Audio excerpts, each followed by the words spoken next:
purpose of this video is to discuss the basic straight-in autorotation and the basic 180 autorotation.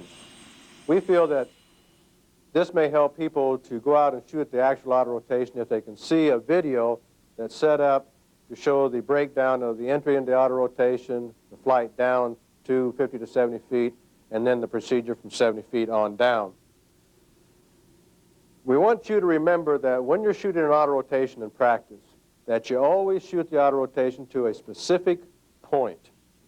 We want that point to be a specific point on the autorotation lane that you're shooting the autorotation to. We want you to pretend that that point is a football field, that it is a soccer field, a sandbar in a creek bed, whatever you want that point to be, because we want you to make as much realism out of this autorotation as you possibly can. Imagine it to be a real autorotation every time you roll back a throttle to enter autorotation. The purpose of this visual also is to help you learn to visualize what the autorotation is going to look like. It is very important that you be able to visualize all maneuvers that you're doing. If you're going to do a normal approach, it is important that you learn how to visualize what a normal approach looks like. If you're going to do a straight-in autorotation, you should be able to visualize what that autorotation is going to look like. If you're going into a confined area, always visualize, before you make that entry into that confined area, what that approach is going to look like. Visualize your downwind, visualize your base leg, visualize the final, visualize the approach into that confined area. You know, all professionals visualize the things that they're going to do. A professional golfer like Jack Nicklaus always visualizes his shots prior to making that shot. He visualizes the approach to the ball. He visualizes the swing, the follow-through, the trajectory of that ball to the green and the ball landing on the green. He says he visualizes that shot several times before he actually makes the shot.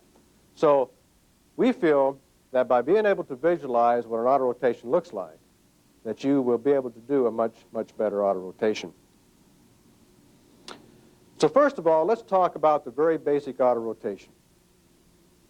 We're going to talk about the point of entry into that autorotation. As you enter autorotation, we all know that you go down on the collective, you add right pedal as we do in the Bell Jetranger, and at that time it becomes very, very important that you start learning what the sight picture is and what you must do with the aircraft after entry into the autorotation. Once you enter autorotation, the most important thing for you to remember at that time then is airspeed. Airspeed control. And one thing that you want to remember is once you enter that autorotation, always bring that airspeed back to 60 miles per hour or 52 knots. This is the airspeed that gives you your minimum rate of descent. Now, when you enter that autorotation, you bring the airspeed back to 60 miles per hour. You must take a look at the sight picture. And if you think the sight picture is right, you stay with that 52 knots or 60 miles per hour. But if you think you're not going to make that point of touchdown, that parking lot or that football field, whatever you're pretending you're shooting to, then you must increase that airspeed to 80 miles per hour or 70 knots. 80 miles per hour or 70 knots gives you your max glide distance. That is your max glide distance airspeed. So it's very important that you have complete control of that airspeed. You either should be at 60. If you're on sight picture, everything's looking good, you stay at 60. But if you see you're going to be short and you need to increase your glide distance, you go to 80 miles per hour. Now at this point, if you see you're still going to be short to that spot of touchdown, then you have another tool you can use, and that is using your collective. By bringing your collective up just a little bit, by letting some of your RPM come down, pulling your rotor RPM down, you can actually stretch your glide some more with that tool. Normally in an autorotation with one man on board and a full load of fuel, the autorotation is set at about 95 to 97% rotor RPM.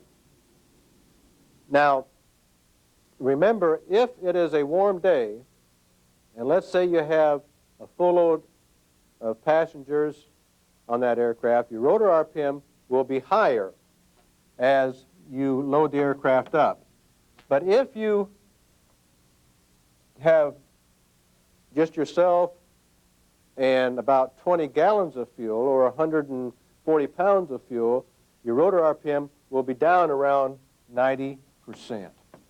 So the higher the load, the higher the gross weight, the higher the density altitude, the higher the temperature, your rotor RPM may go as high as 99 to 100%. And if you're light, if it's cold out, low density altitude, then your rotor RPM will be lower. It's very, very important that you always know where your rotor RPM is. So with these two tools available, airspeed and rotor RPM, you can stretch the glide on an auto rotation. The next thing to remember is that if you're overshooting your point of intended touchdown, you want to leave that airspeed at 60 miles per hour, but then you maneuver the aircraft to take you in to that point of touchdown. Do not let your airspeed go below 60 miles per hour. That is your minimum rate of ascent. That is when things are happening the slowest. That is when the aircraft is coming down at its slowest rate. So it's very important that you hold 60 miles per hour. Let's go to the blackboard and demonstrate a straight-in auto rotation. And we'll just set it up where you're coming on a downwind 500 feet above the ground. In this case, we'll just say you'll be at 1,000 feet. You use your glide, your cruise power of about 75 to 80% torque, and we'll have you at about 120 miles per hour to 130 miles per hour. Now, as you come on downwind, you carry that same power setting, base, carry the same power setting and airspeed, and then we're going to turn into final. Now, let's say your instructor wants you to go to spot number 3, or the number 3X. We'll say that's right there, 1, 2, 3, 4, or 5. He wants you to go to number 3X. The thing you have to remember, it's not very important where you chop that throttle, because an engine never is going to quit at the exact moment to get to a field or that parking lot. What is important is after you chop that throttle that you maneuver and manipulate the aircraft to go to the point of intended landing. So don't get so concerned about the exact precise second to roll that throttle back to flight idle. It's not that important. The important thing is how you manipulate the aircraft afterwards. So carrying your 80% torque, your 120, 130 miles an hour to final. At this point, someplace in here, go ahead and roll the throttle back to flight idle or chop the throttle to enter your auto rotation. Once you've come down on the collective, you've added your right pedal, you've got everything under control, we then take our airspeed right to 60 miles per hour or 52 knots. So we'll say we're about right here at this point. We're now at 60 miles per hour. You determine at that point, are you going to be long or short? In this particular case, let's say we're going to be long. We're going to overshoot our point of intended landing. At that time, manipulate the aircraft back and forth until you get the right side picture, and then take the aircraft on in for the touchdown. Remember, you hold that 60 miles per hour all through this maneuvering of the aircraft. That is the safest speed to maneuver the aircraft. And then when you have your right side picture, take it on in for your straight-in auto rotation. Again, a lot of people get so wrapped up in the point of chopping that throttle that they forget about the rest of the auto rotation. So don't get too concerned about that point. Just whenever you think you have the proper side picture or close to the right side picture, go ahead and enter your auto rotation. Based on airspeed, distance away from our intended point of landing, our entry will begin now. Throttle back to idle, collecting smoothly to the bottom. Now cycling to decelerate the aircraft, maintaining our altitude here. Then as we begin to enter that region of airspeed, we'll allow the sync rate to begin. 65 knots, and we're short of our intended landing point. We'll begin to accelerate in airspeed, reduce the rotor RPM minimum, and as we come back on the glide path, we begin our flare at 50 to 70 feet. Collective entry there at 10 to 15 feet, leveling, and Now let's talk next about a 180 auto rotation and how we can manipulate the aircraft on a 180 auto rotation. Using this diagram, we'll take off. We'll keep ourselves close in on a 180 auto rotation. Again, let's say your instructor wants you to go to the number 3X. And we've got the same conditions we had on the straight in. We're at 1,000 feet or 500 feet above the ground. We're at 80% torque and about 120 to 130 miles per hour. It's not, again, important where we chop that throttle. We can chop that throttle at any place on downwind that's going to give us a chance to get to that spot of touchdown. A lot of times we've been told that you must chop that throttle adjacent to your point of intended landing. But not always does that engine quit adjacent to a parking lot or adjacent to that sandbar in a creek bed. Also, we've been taught in the past that every auto rotation for a 180 must be a beautiful 180 turn, something like this. And that looks nice, but if you have a strong wind out of this direction and you allow the wind to blow you too far downwind, then you don't have a chance to get back to that point of intended landing. You end up short and you can't make it in. And that can be disastrous to you. So what is important, that you don't let yourself get too far away from the point of intended landing. So what we want to do is chop that throttle any place in this area and then bring the aircraft just a little ways downwind from the spot of intended landing. And then we make a 90-degree turn. Right here will be a 90-degree turn. At this point, we should also our airspeed should be coming back to 60 miles per hour. Now, at this point, you take a look and see where you're at in respect to the point of touchdown. If you're high, you see you're going to overshoot it, then we can continue on in this direction, or we can even extend a little bit more downwind. Then when you have the right sight picture, the proper sight picture, you can turn into that spot at any time and go for the point of intended landing. If you make that 90-degree turn right here, and you feel like you're going to be short and you're not going to have a chance to make it, you turn into it and you go for it. Fly the aircraft, manipulate the aircraft around that corner. Know exactly what your airspeed is, know exactly what your rotor RPM is. In most 180 turns, you will have to carry just a little bit of collective as you make that turn, because in the turn, the rotor RPM is going to go up just a little bit. So you may have to carry a little collective. If you get the sensation in a turn of an aircraft falling through on you, it's probably because you have a high rotor RPM. So check your rotor RPM.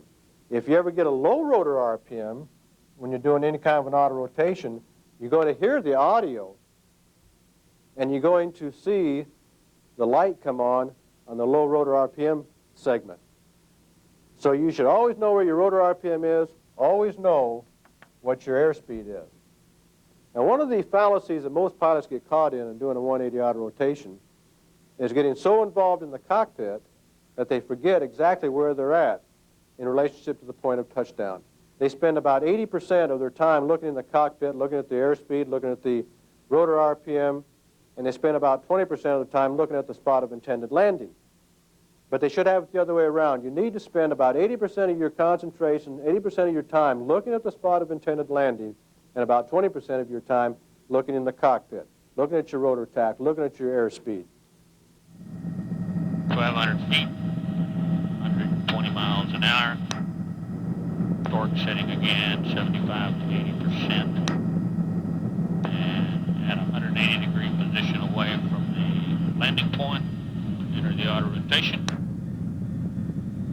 Checking the airspeed, trim, and adjusting the attitude for distance back to our point of landing. You hear the low audio into there as we try to adjust the glide back to our intended point of landing.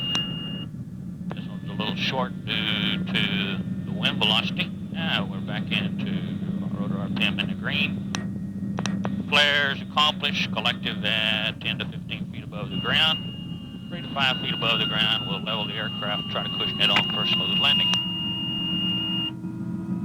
Now, once we get down to the point of intended landing, we want to talk to you about the last 50 to 70 feet of your approach on your auto rotation. this is very, very important. When you get to about 50 to 70 feet, you want to start your flare.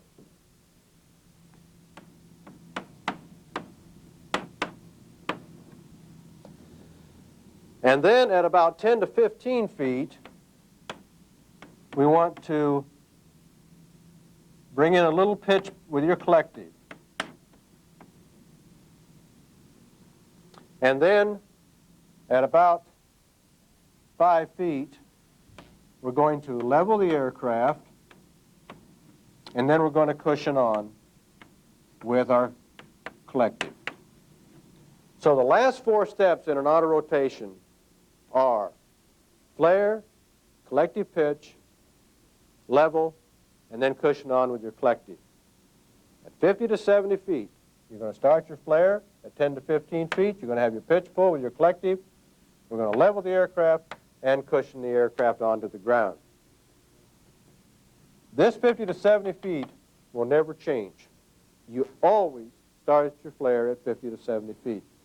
If you see you're going to overshoot a spot or your point of touchdown, you just start your flare at 50 to 70 feet, you will put more flare into it. If you're going to undershoot the point of intended landing, you put less flare into it. But there are no exceptions to this rule. You always start your flare at 50 to 70 feet. One of the fallacies we see the pilots perform is that when they reach that 50 to 70 feet, they start their flare. As soon as they reach the apex of their flare, they will start their pitch pull, which may be close to 50 feet. Well, that's too high. If they start their pitch at 50 feet, and the aircraft's falling through and they're bringing that collective up all the time, they're going to run out of RPM quite high. So don't allow yourself to start pulling that collective for your pitch pull until you get down to 10 to 15 feet.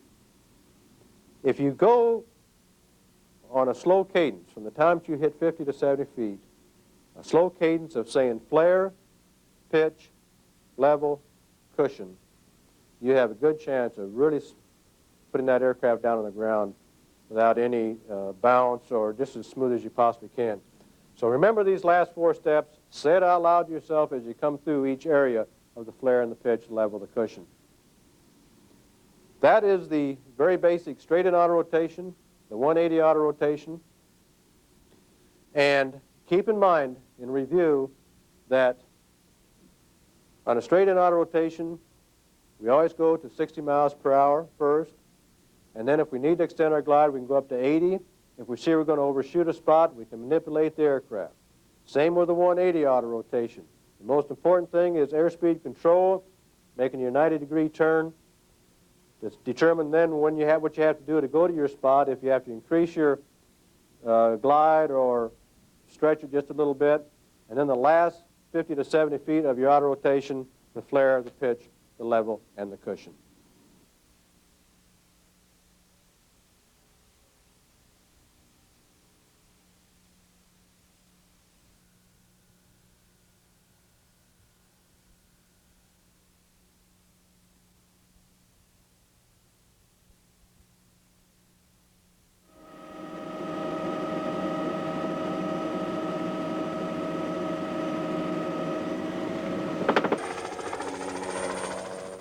Today in this class, we're going to discuss the procedures for the various kinds of tail rotor failures that can take place while you're flying. A lot of people today are really afraid of the procedures of tail rotor failures and how to respond in the event of a tail rotor failure. And one reason is that's never been addressed. No one has really taught us how to respond in the event of a tail rotor failure or what the procedures are. Sometimes our instructors failed to do that when we were learning how to fly. Many instructors didn't know what the procedures were when we were learning how to fly. Today we want to discuss it. And we want to discuss it in an atmosphere that's very loose and very easy. The whole tail rotor failure procedures is a loose procedure. It's an easy procedure. We want to discuss it so that you can remember it and have no difficulty in responding in the event it happens to you. Before we get started on this tape, however, I would like to challenge you. And the challenge is this: can you stand up before a class of your peers and discuss with knowledge and with confidence the various procedures for the many kinds of tail rotor failures that can take place. If you can't, then maybe you don't have tail rotor failure procedures programmed well enough in your mind in the event of a real emergency.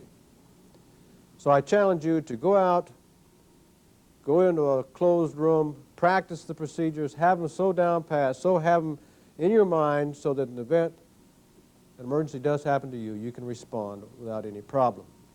Now let's also keep in mind as an emergency takes place,